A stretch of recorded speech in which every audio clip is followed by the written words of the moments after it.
Hi!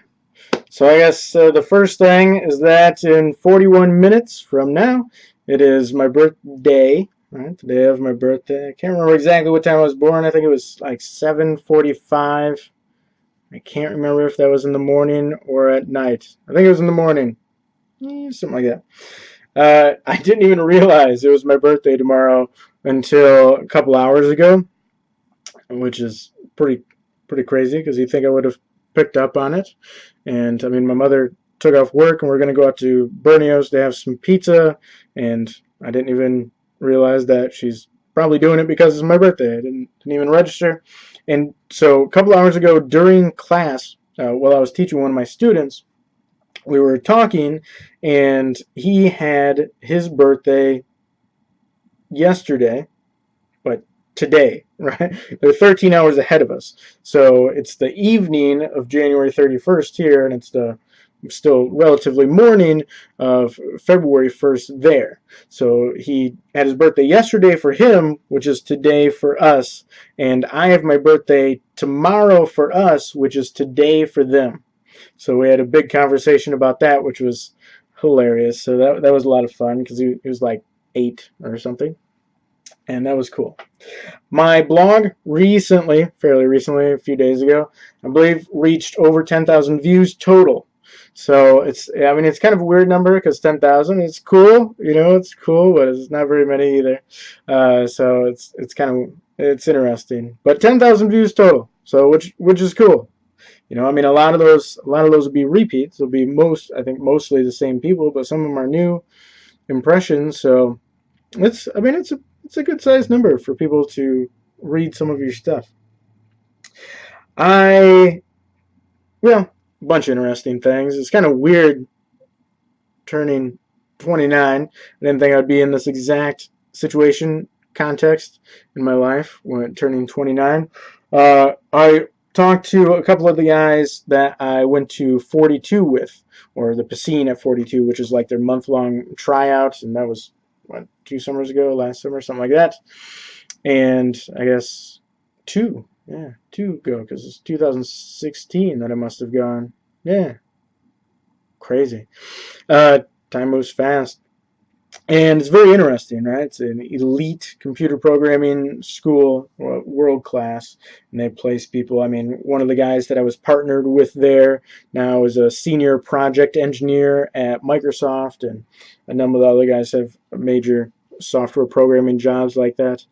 But one other guy I was talking to, well, a couple other guys. So there's one guy, Jarvis, he was my roommate there, cool guy from Canada, and he's gone through the program, which is really cool. He's been working on developing neural networks and a lot of interesting stuff, and he's looking at starting his own business, well, making money developing neural networks, and then starting his own business with his brother in Canada as well. Sounds like going back to Canada. So really interesting stuff to see where different people are in their lives, what directions they're going. Another guy, Raphael, who originally from Cuba. There were a few Cubans in that group, more than I expected. I mean, it's kind of a small country, and uh, it's always known as the cliche of hard to get out. But he'd lived in Nicaragua too, because he didn't want to live in Cuba for a while. And he went through the 42 program too, right? So I didn't go through it, and I've had tons of health issues, and I don't think I would have I don't think I would have made it through it, and at all. And he's looking at getting an internship now, which they usually get internships at major tech companies or major tech startups. And we're talking today, just chatting a little bit, and I was mentioning that I'm teaching, as much as I can to make the bills meet, and then I'm doing the writing thing. And he was like, "Oh man, all my friends are doing all this cool stuff, and I'm just still trying to get an internship at a tech company." And it's kind of hilarious because then I look at him and I'm like, "Oh man, he went to 42 and now he's getting an internship at a tech company." And uh, the grass is greener on the other side thing is well, goes every which way, it seems like a lot of times. But in reality, not every situation is good. There are a lot of affordable situations, but in reality, both of our situations are pretty darn good. So it's interesting conversations today. I I consume information, right? That's naturally within my personality. So if you look at the big 5 personality traits, right, which are neuroticism, agreeableness, extroversion, openness, and conscientiousness. So I have all extremes. I don't have anything in the middle. I'm really high in neuroticism, so I have a really strong tendency to withdraw, which I do. I have a really strong tendency to withdraw. Really high in openness, high 90s, I believe, in both of those. And so I do really well with abstract concepts and connecting those concepts and generating ideas, stuff like this. Like a lot of people talk about having a hard time coming up with ideas for writing. Seems like such a ridiculous problem for me. I could probably sit down and write down enough ideas in a single day that you couldn't write as long as you wrote major novels about them in the rest of your life. But I have a hard time executing, right? So, and that comes from my conscientiousness scores, which are about organization and industry, and they're just extremely low. I don't naturally get organized, right? I have to really force myself to get organized, and not naturally industrious. Because of how I was raised and my values, essentially, it goes against my natural personality to be industrious, which a lot of people find a bit surprising because I've done a lot of stuff and I do a lot of stuff and known for working a bunch of jobs and whatnot and working hard. But it's no, it's interesting. Most people who are really high in industriousness, it seems like they have guilt if they're not doing anything. And I don't. So my natural tendency and my other things, I'm low in agreeableness, so I don't mind disagreeing with people at all. And I'm really low in extroversion. I normally would not go out and be social and energetic and involved with a bunch of people. So I force myself to do that too. In a lot of ways, I force myself to act against my personality because my natural personality would be to withdraw and basically think about things. Like just withdraw and think about concepts, right? Which is, I mean, I read a lot, so it'd be like to just withdraw into a cave of some sort and read books. That could very easily be my natural state, so I have to work against that pretty hard. And I've been trying to put that together and kind of figure out. I have to develop. Well, I've been working on right priorities, super important, but the priorities go a little bit against my natural tendencies too. So I've still been doing the MAT every day, the Miller Analogies test for the IQ stuff, and I've been trying to focus on writing. But I like just thinking about the ideas. I can just think about the stories, and then I'm basically satisfied with them. Like if I just think through a narrative, then I'm like, oh, that was fun, and I'm good. So I don't have too much of a need to write it down. I don't have a compulsion to write at all. I have a compulsion to think about things that I want to write, but I don't have the compulsion to actually write. So I've been trying to make it so I can't read unless I write. But I got a book yesterday that I'd pre-ordered a long time ago, and I knew it was going to be a really good book because it was by Daniel Coyle, this guy that wrote the Talent Code, which is excellent. And he wrote the Culture Code, so it was on small group stuff. So this is the book. Right, so I got this book yesterday, and then I read it today. And it's not. I mean, it's not a huge book, but it's not a small book.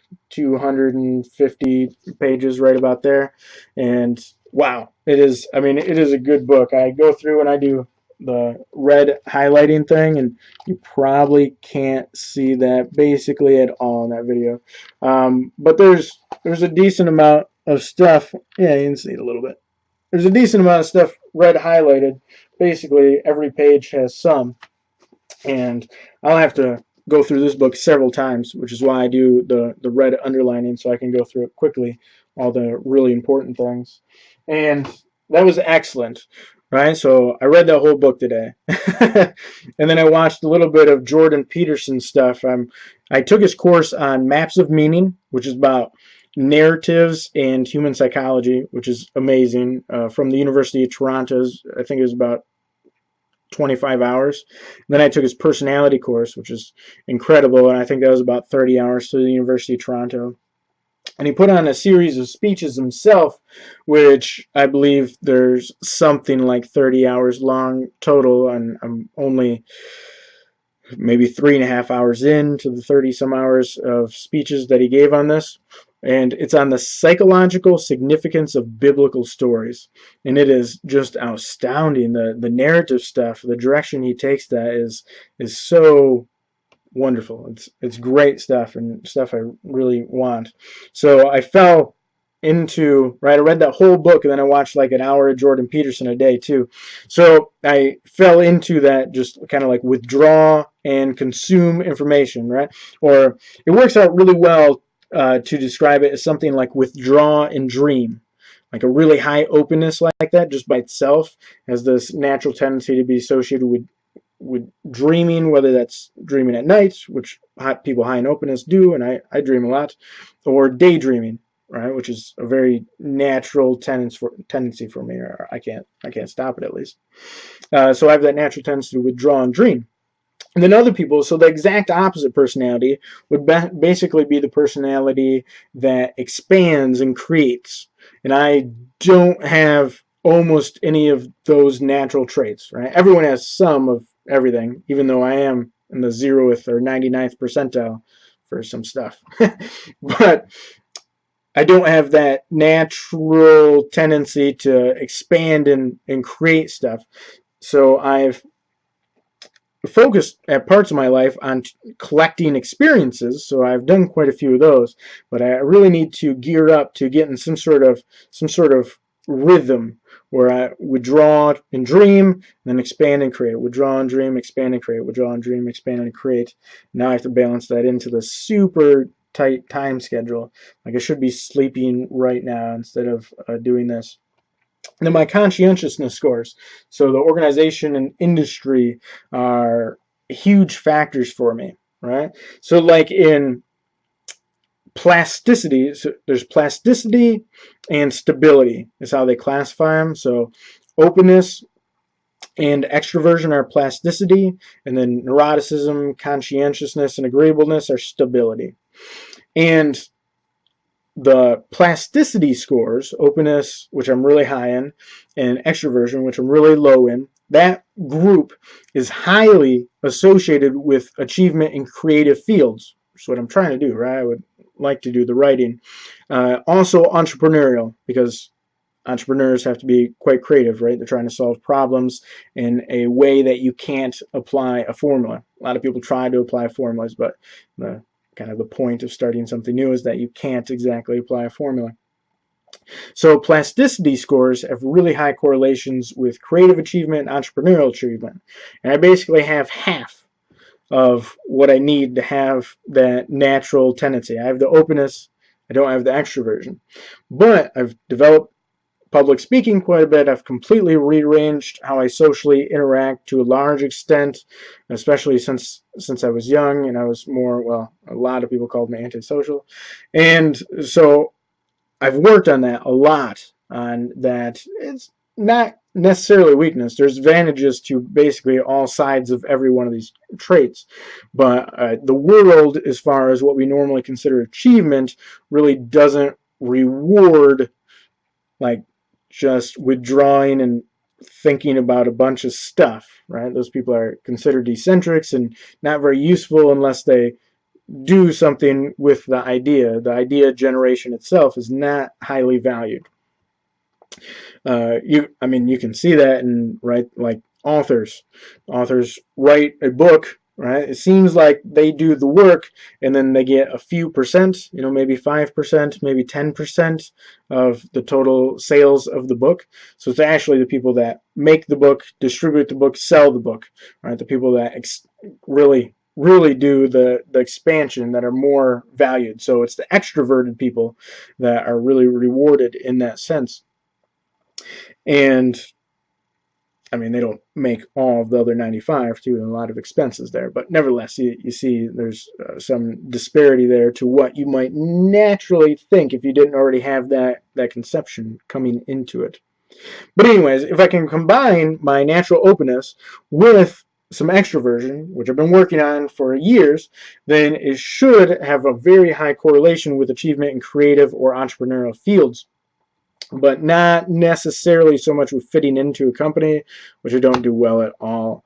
I mean, even the small startup company where I talk directly to the president, I can't seem to talk her into having me run a Harry Potter class that basically everyone else says would be great, and I can't even figure out why. I just don't fit it into other companies that great. So it kind of leaves two options open, which is being some sort of creative or being some sort of entrepreneur or a combination thereof. But anyways, I have to work on that.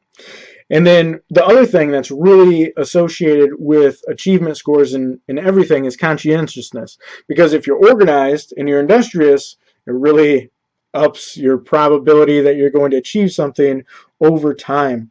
And I score extremely low in those. We're talking like 0th percentile. And it seems that the industriousness comes back to guilt. For most of them, seems to be correlated. And I have a decent amount of doingness, right? Industriousness. I do quite a bit of stuff, but I don't have the guilt about not doing stuff. There's just stuff I'd want to do, but stuff I haven't done, I'm like, maybe it could have been a different decision, that type of thing. But I don't feel guilty for not doing stuff so much. It's not a natural tendency of mine. So I don't know if I can. Everyone has these things, these potentialities to some extent. I don't know if I can cultivate that to make industriousness stronger or not. But I think organization is probably even more important because it includes organizing your physical environment, which I'm not very good at all because I don't particularly care. I got stacks of books all over the place, just randomly. And it's actually randomly, like it hasn't, right? And your schedule. The schedule, I have a hard time. I would like to just kind of leave my schedule open, but I've always been on a schedule. I've always organized my schedule to some extent, or even a large extent, because you have to get things accomplished and do things. And when you're doing a lot of stuff, I always have a schedule. I get the size schedule so that if I go somewhere, this thing fits in the back pocket in my jeans, and I fill that sucker up. So there are no extra hours on there. There's actually negative time on there. I can't actually fit in all of the stuff that I have on the schedule, and it's important. I found it basically impossible to not have a schedule like that. I've had one for years. I have the old schedule stacked up in my dresser. But discuss sensitivity. Discuss sensitivity is what correlates very strongly with organization. And the most organized people are easily disgusted. And people that aren't disgusted so much, right? And this correlates with, all sorts of stuff, obviously. If you're like cluttered and dirty, the people that are disgusted by that fix it up. They organize them. The people that aren't, don't. But it also just has to do with it even correlates with like seeing blood and stuff like that. And I've no problem, right, being in mud and blood and all that type of stuff. Not a big deal. And used to catch frogs when I was little and walk through a bunch of mud and all sorts of stuff. So not a natural tendency away from that stuff, and that does not correlate very strongly with organization.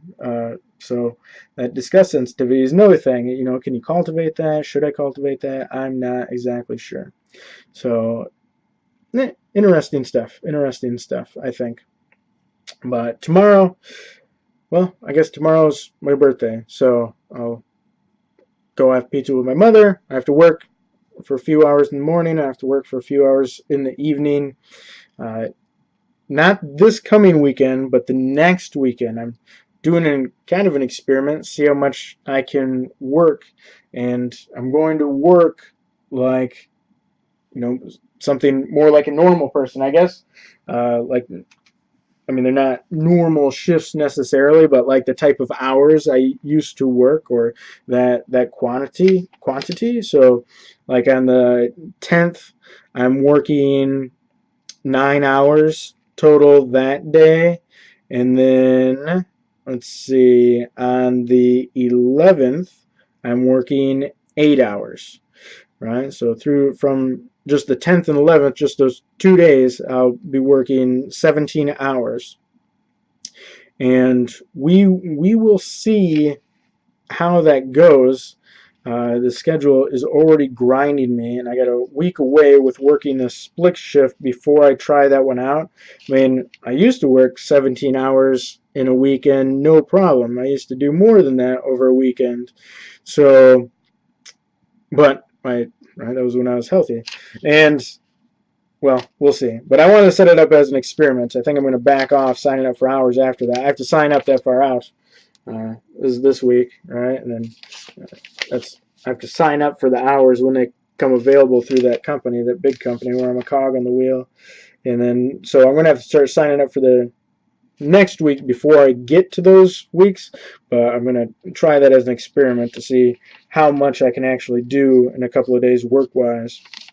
And then when my IQ test is coming up in March, I'm going to have to back off a little bit before that, because even so, the last 2 days I've not scored well on the IQ test I take in the morning, and I think it's just because I'm cognitively tired from working more, a lot more, double on the split shift. So it's definitely affecting that score, and I wonder how much that's going to affect it over the long term, because I have a little less than 2 months before that IQ test, and it would be best if I'm nice and sharp during that whole period, kind of a sensitive period for that testing. And I would like to do well on there, just for myself, kind of prove to myself that I'm recovered, and I believe I'm close to cognitively recovered. I have to be right. I have to be right in there. I'm not sure if I actually am. So this is the thing. There's 2 types of IQ you can test. There's fluid IQ, and there's crystallized IQ. And fluid IQ is highly associated with other things that you can test, which are simple to test, like your working memory score. And give you like a random set of numbers in order and see how many you can remember. And I can't remember the exact numbers on this, ironically. I believe the average person can do like 8 numbers or something. Right now, I can do like 6. And I believe I used to be able to do like 9. So that is not great. Not great, right? It's not like completely dysfunctional or anything, but it's not great. So I don't think I've recovered as far as that goes. My reaction time is very similar. My reaction time is highly correlated with IQ. It's very interesting. My reaction time is it's not anything special, and I'm not sure what that looked like in the past, so I don't really have anything to compare it to. But this would lead me to believe that my fluid IQ right now is not necessarily the greatest, which is unfortunate because that's highly correlated with learning new things, which is kind of the thing with IQ. But there's crystallized IQ, which has a lot to do with the amount of information that you've consumed and retained over time. So you're testing specific things. And so a lot of like pattern recognition tests that are just visual, they're testing your fluid IQ, because unless you've studied weird patterns and shape recognition stuff, you don't have access to that, so it's seeing something new. But to a large extent, like the analogies test, you have to have a large vocabulary. Is a huge aspect of it, is just having a large vocabulary. And that's accumulated a lot over time. Now, I've had some memory issues, and I've had some reading issues. I've had short-term memory issues before. I believe that's recovered quite a bit, but not fully. Maybe never will. And then I've had some long-term memory issues, which definitely affect even crystallized, right? So my fluid IQ was definitely affected, and even my crystallized IQ was affected a lot. Now, those have recovered to a large extent, but I believe if I would actually test the difference and check this, my crystallized intelligence has recovered quite a bit more than like my fluid intelligence may have recovered a decent amount, but not as much as, not fully, or not approaching fully. It's recovered, just not as much, I think. So, conjectures, but I believe that's true. Otherwise, I wouldn't be saying it. And yeah, I guess that's it. All right, so now I'm down to 16 minutes. 16 minutes until the B day. Or if you're on the other side of the world, I'm like halfway through it. And yeah, it's interesting. It's interesting. I believe, see, one of the problems with my increasing health is I get ideas about doing some adventures again. Now I know I can't do major traveling stuff because for long term I have to stay pretty rooted, pretty grounded, and pretty homebound because I can't do a lot of walking, I can't do a lot of driving. The drive down to Omaha in May that my mom and my aunt and I are planning on doing, that's making me nervous. I think that's like an 11-hour drive. And then I have a few days there, which there's going to be some driving probably every day. There's going to be some walking probably every day. I'm not going to be able to get a chiropractic appointment there or a chiropractic adjustment because I wouldn't just get an adjustment with anyone. So it wouldn't even matter if I could schedule one with someone there. And then an 11-hour drive back approximately.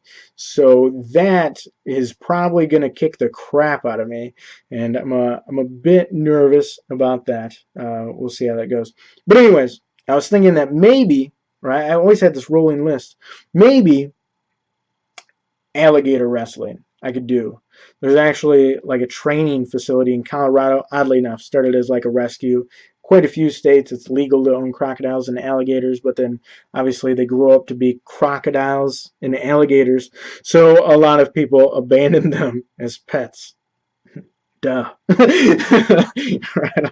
They're like cute when they're this big, and then when they're like this big, they start getting dangerous, and then when they're fully big, they eat all the other animals and start trying to rip off your limbs. So probably not the greatest idea for a pet. Maybe not that well thought through. Anyways, they rescue them and then they have to catch them to do medical stuff on them and whatnot and keep up on them, the veterinary stuff. So they incorporated and organized an alligator wrestling training thing that you can go to, and you pay $100 for it, and then they capture it all on video. You pay $20, they put the video on a USB. So for $120 in Colorado, you can spend a whole day like learning how to wrestle alligators. And it was on my list. It had been on my list for a long time. And a lot of the stuff that was on my list, I'm not sure if I can do. Scuba diving with sharks is maybe a maybe. Like riding my motorcycle on a nice cross-country trip somewhere is definite no. I can't take the impact, and I don't have a motorcycle, but I couldn't take the impact anyways.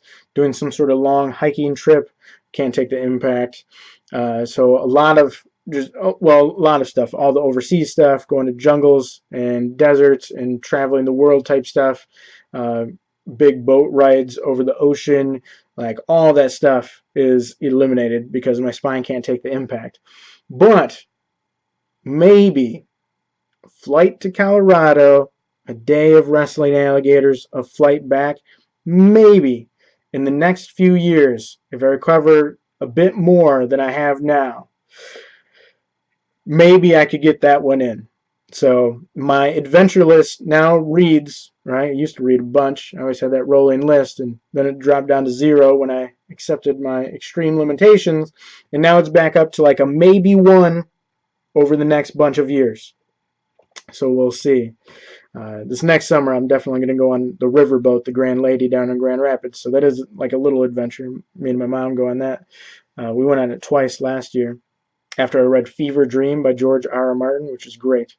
His take on 1850s Mississippi riverboat culture mixed with his version of vampires as in another race that was before humans. Great book, Fever Dream.